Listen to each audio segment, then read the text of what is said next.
All right, we're running. Hi there, this is Days back with another video, right? So with this one, I'm gonna do a review of the Canon 200D, right? This is a DSLR, and I've been using the thing for over a year and a half now, and I think that warrants me in some way to do a review, right? So as this is my first review of a DSLR camera, there are things I might leave behind, right? So feel free to put those in the comment section below or ask me about them, and I'll gladly reply, right?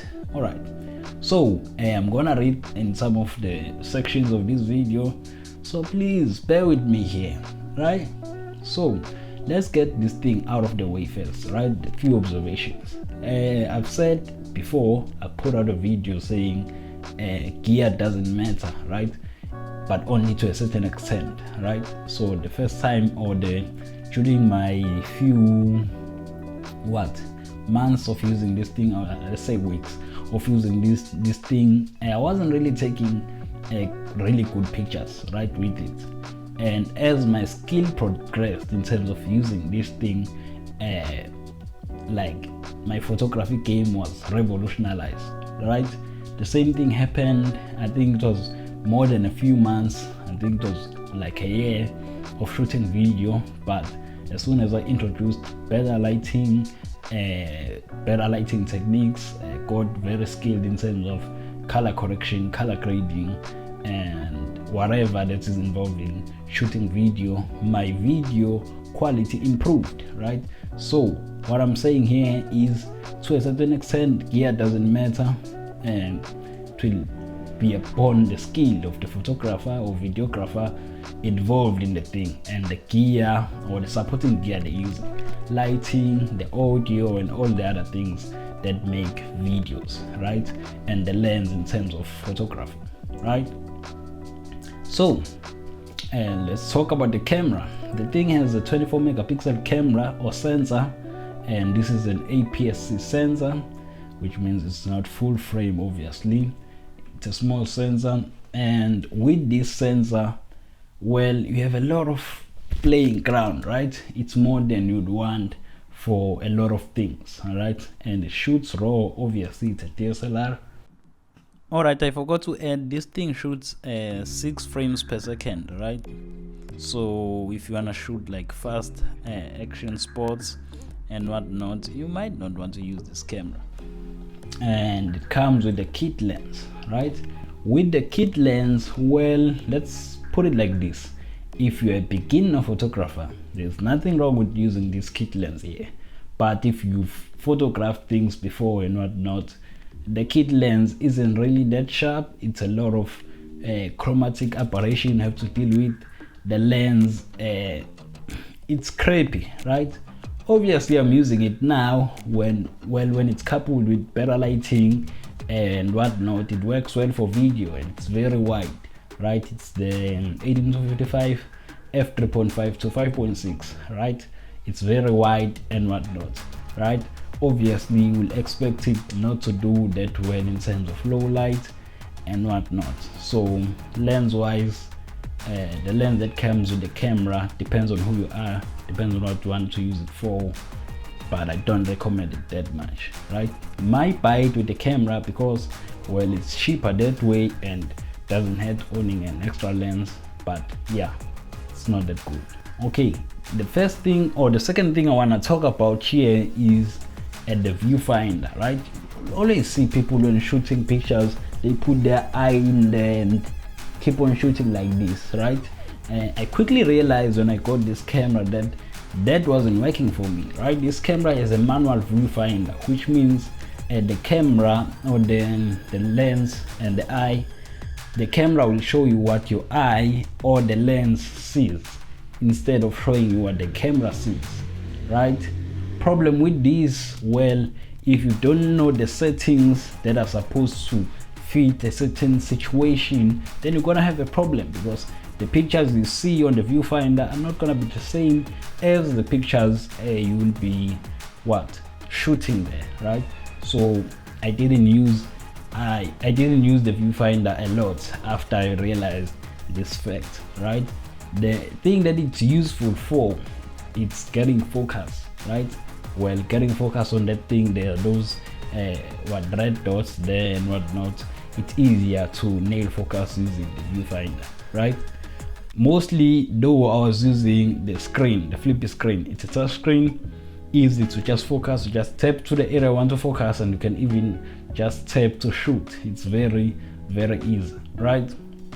And then the other thing is well, the downside of using the flippy screen or the touch screen is that, well, the battery gets drained a lot quicker, right? Because this is a touch screen, and well, it drains power, right? That's how these things work, if you don't know, right? Okay, the other thing, speaking of focus, right? This thing of nailing focus took me a while to learn, right? To master getting things in focus here, especially in photography, right? This thing of shooting as well, where you just press once to get things in focus, then press the second time to shoot. That took me a while, right? Then the other buttons there, changing the modes, well, man, let me be very sort of direct, right? I like to control things, right? So with my features there in terms of photography modes and video modes, I only shoot in one mode. My camera is always on manual, right? I like to do my settings in everything. Speaking of settings, there is another thing that is really really annoys me with this camera, right? So there is this thing called white balance, right? White balance in terms of let's call it temperature, right? The white balance here, I'm not sure why they do it like that, right? White balance, usually we have kelvins, right? 4000K, 3000K, 5000K, 7000K and whatnot, right? 6.5K and whatnot. That rating is very easy to figure around with, getting the appropriate white balance you want, right? But here there is that one of the there's a graph where you're busy putting a point where you want the blue and the red to sort of meet and whatnot.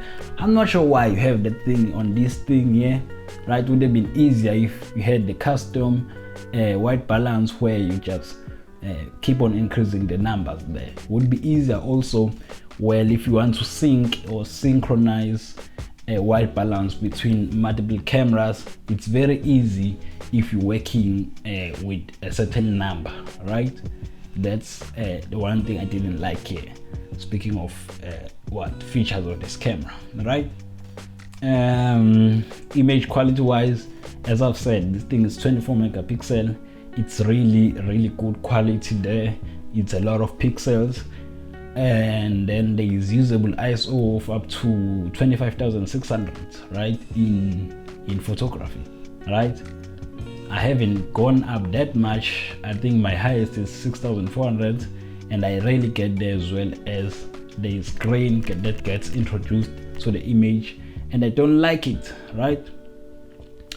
And then, well, as I've said, this is an APS-C sensor, so it means you might have to stand a little bit farther than you would on a full frame sensor, right? So every focal length here is sort of magnified by a factor of 1.6, right? So a 50mm lens will be an equivalent of 80mm lens in terms of a full frame sensor, right? So you have to stand a bit farther to get more of the subject within your view. But well, if you're starting with this camera as I did, you won't have that much of a problem because there's really nothing else to compare to, right? Okay, what else there? What else is there? All right, the other thing that I found out and I was really bummed about, I'm not sure if I've talked about this. This thing shoots the highest resolution of 1080p at 50 fps, right? Usually I'm used to 60 fps, 24 fps, and 120 fps on my phone and wherever I'm shooting, right?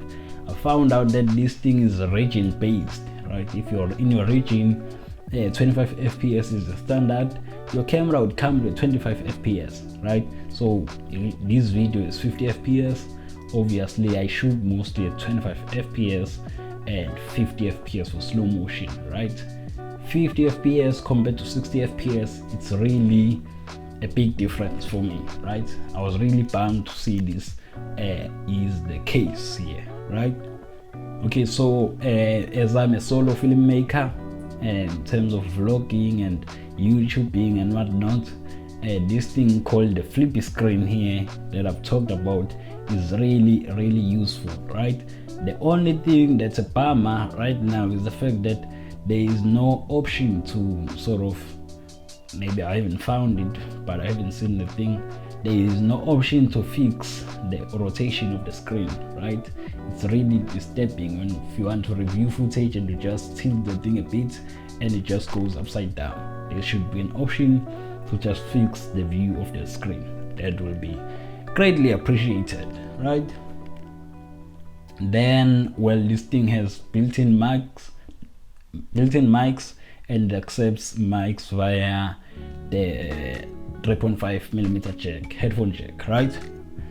I used that thing, right, the input there a few times, but well, it failed on me on a very important video. So after that I said no, I'm no longer using the input no more. Now I'm gonna use external recording. Right now I'm recording with my cell phone, smartphone. That's how it goes, right? So the audio from this thing is from the internal mics, right? Problem with internal mics, although they have attenuation and wind filter or something like that, I don't really like how they always catch the focusing of the lens, right? Obviously with a quieter lens you wouldn't have this problem, but let's do this now. See this sound, it always takes in this sound. I don't like this. It disturbs the video, especially if there is a lot of movement. It's really disturbing and it drones the audio of the thing, right? And the dual pixel autofocus here, I think that's what it's called, I'm not sure, but I haven't had that much problems in terms of focusing on my face. This thing tracks me well, right? Obviously it's not that fast, depends on the lens sometimes and whatnot, but I don't complain, right? Obviously if you want to see the videos that come out of this thing, it's basically most of my videos on this channel and most of my videos on my Instagram. And obviously the other thing will be the skill, the lighting, the lens used, right? Those things are gonna shift a lot in terms of how your video looks, in terms of quality and whatnot. So at the beginning of my career I always thought that, well, just having a DSLR will mean like exponential improvements for my video resolution and quality, right? That's not the case. It goes with the lighting, goes with how skilled you are, goes with the audio, goes with the lens. There's a lot of things that are involved there, right? Also, well, a bummer is this thing doesn't shoot raw, right? Raw video, that is, right? I would have wanted this thing to shoot raw because, well, I always want to sort of have the function to play around with everything in my videos, right? I've heard or seen options where you can install programs to your SD card, right? Obviously those have huge risks, right? They could render your camera useless. So there's that. That's why I haven't experimented with them, because I don't have the money to buy a new camera if I break this one, right? What else? Battery life, right? Well, if owning a DSLR and wanna shoot outside, shoot a lot and whatnot, I would recommend you own 3-4 batteries, right? That will help you a lot. What I do own instead of a battery is this thing called a dummy battery, right? Maybe you know of this thing called a dummy battery. Works, I just plug it into, I made a video about it. I just plug it into my power bank, and well, I'm good to go for I think all day, right? There's not a huge problem for me now, but battery life for cameras is not that good. It's not gonna be the same as your phone. Obviously, you can still shoot a lot of images even though this thing turns red. I'm not sure why there isn't percentages there, because it just turns red. You don't know where it is, right? Obviously, I assume it's at around 30% and whatnot, but having percentages there would have been a lot more helpful, right? I don't know if I look good here. Also, start a fresh shift. I don't look good. Still have to check that one. All right, I'm not bad. Okay, so the other thing is eyepiece, right? Internal image stabilization, right? And no, it's not. It's internal in-body. It's called in-body image stabilization. This camera, well, it doesn't have that, right? You'll need a lens that has that, or use a gimbal like I do here, right? Yeah. What else? Build quality of this thing. Well, I've talked about most things. I don't use the flash. I don't like the flash. The pictures that come out of using a flash from this camera, I wouldn't recommend anyone to use this thing, or the inbuilt or the built-in flash from this camera. Other than that, for a beginner, this is a great camera, right? If you want to get into photography, videography and whatnot, well, my recommendation is that to buy this camera. Obviously, it depends on the budget as well, but if you're a beginner, you don't really look for a lot of other things. But yeah, I think you should get it if you have the funds. It's around 6,000, 7,000 right now on Take a Lot, right? Yeah, hopefully I covered everything that is needed in order to help you make a bad or a good decision. Okay, yeah, that's been it. I think so. My thing is, that's been a review of the Canon 200D. It's been a great camera. It's treated me well so far. It has what? No, I've spoken a lot. Oh, the other thing I don't like about these cameras, or this camera, it doesn't have internal intervalometer, right? So if you want to shoot time lapses and whatnot, I can't do that by just using the camera alone. I have to pair it to my gimbal here and put on a lot of other complicated things, right? Yeah, that's that thing. Yeah, that's been it. I've been talking a lot. See you in the next video. So my thing is, peace. Peace. I'm out.